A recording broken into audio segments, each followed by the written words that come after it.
Hello, my name is Cindy Bennett and welcome to my channel. And I'm so excited for this video. This is the first video and I am announcing my new tutoring service, and it is called the Can Do Math Tutoring Service. So I'm really excited to share with you today that I am going to be starting this new business, and I'm going to be teaching online and in person, and I'm looking for clients. So if you're interested in some help with your math student, or you just would like some tips, I am looking for some feedback for this video, and let me know what you need as a math teacher, as a math student, or maybe as a parent who has a math student. Now, I teach in person right now, and I would love to share today some tips for parents who have math students, and these tips are guaranteed to help your students in their math skills, whether you're a homeschooler or you're a teacher of a child who goes to school. Now, I teach at a Christian school, and we do teach with a math book, and it's kind of like a workbook, so they write in the workbook. And I have some tips that I would like for my students to take note of, and I hope these help you as well. So let's get started. Welcome to the Can Do Math Tutoring video. This is the first of its kind, so welcome and thank you for checking out this video. About me, I am Cindy Bennett, and I am the owner of this YouTube channel, as well as starting this business called Can Do Math Tutoring Service. I am the mother of 13. I have homeschooled, and I also have taught in person and online. I went to college and majored in math education, and I'm really excited about this opportunity for this new business. Today we're going to talk about the basic can-do success tips for all math students. Now, I am going to give you my 100% guarantee that if you do one or all of these tips, you will see improvement in your students' success. So here we go. First of all, make sure you have the proper supplies. And I prefer a pencil. You know, pens cannot be erased, and so it can be a little bit of a problem if you're trying to do math with a pen. So you may have noticed that there are very few decent pencils in this world that you can actually sharpen. I would recommend the Ticonderoga wooden pencils. You can get those at Walmart and most office supply stores. And those will actually sharpen when your student goes to the pencil sharpener and they try to sharpen their pencil. Now, best case scenario, we would like each student to come with maybe 2 or 3 already sharpened, so they don't have to sharpen during class. And if you go to the dollar store and you have a pencil from there, yeah, the kids go to the pencil sharpener and they sharpen and sharpen and sharpen, and then they get frustrated, throw it away, and then I will give them one of these. This is a mechanical pencil, and I like these because they don't have to be sharpened. And, you know, they can run out of lead, but I usually keep a little supply so that I just give one to the students if they end up, you know, needing a pencil. So get yourself a pencil, get your student a pencil, get a few pencils. Then you need a quiet location. Now, in my classroom, I do strive to have some quiet time so the students can work quietly. If your student is coming home from school, have a place for them to work quietly. If you are homeschooling, make sure that they have a specific place to go to kind of be able to concentrate on their math skills.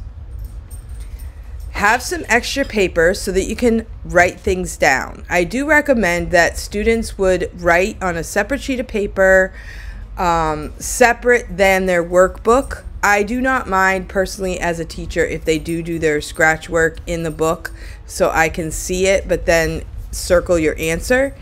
But having an extra piece of paper is handy because sometimes you might want to do the problem over. You might want to check your work. You might want to do the exercises at the beginning that explain how to do something.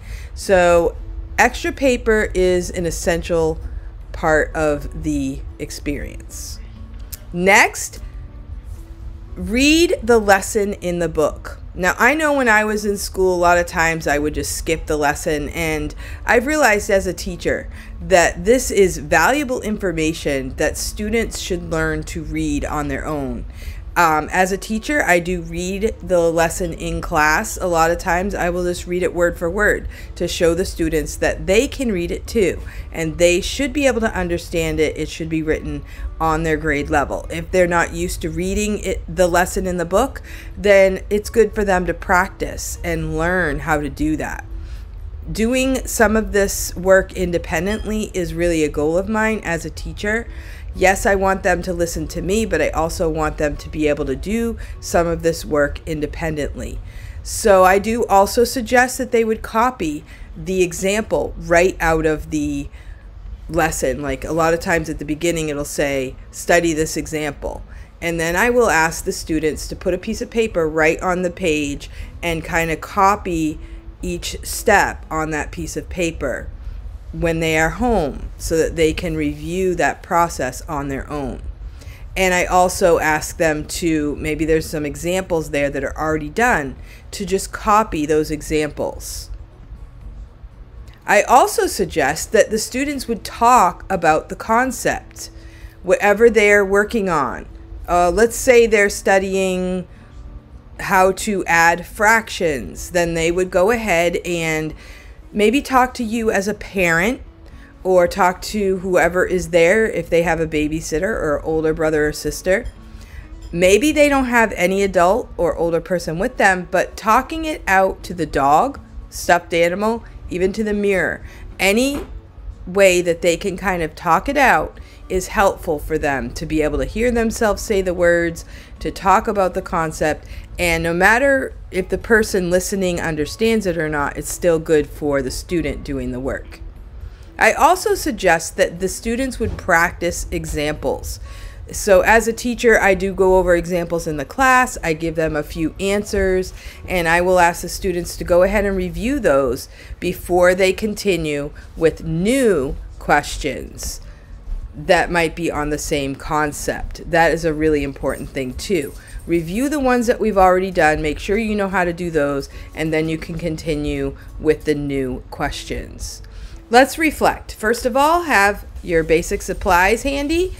Find a quiet location. Get some paper to write things down on. Read the lesson, copy the examples. Talk it out. Talk to a stuffed animal, parent, and it doesn't really matter if the person or source that's listening understands or not. It's good for the student to be able to explain what they are doing. And then 6, I say practice, practice, practice. You've heard that before, right? So as in anything, the more we practice, the better we're going to get at these math skills. Success in math builds on basic skills. Some people say you either know it or you don't. But I don't really believe that. Success in math depends on what you do to make it sink in. Now, we are going to be talking in future videos about some of the basic skills that you need to know in order to be successful in math. But these are the beginning stages to start with your success mindset in your math class. Now, I believe it's very important these days for us to get back to the basics and to really help our students be successful in math. We know that math in this country, especially, the averages for success are going down. And it's time for parents to fight back and give their students the necessary tools that they need in order to be successful, because their math skills are going to be used throughout the rest of their life. Thank you so much for coming to this video. Please contact me if you have any questions, and check out below this video. I will have some links on the most current things that I am offering from the Can Do Math Tutoring Service. And I'm also going to be posting more videos like this to help you for free, to help your students be successful in their math skills. Thank you for watching, and please comment below Let me know if you have any questions, and let me know if you have any concerns about your student. Can Do Math Tutoring. Check out the links below for resources for math students and their parents. Thank you for watching. I'll see you next time. Don't forget to like and subscribe.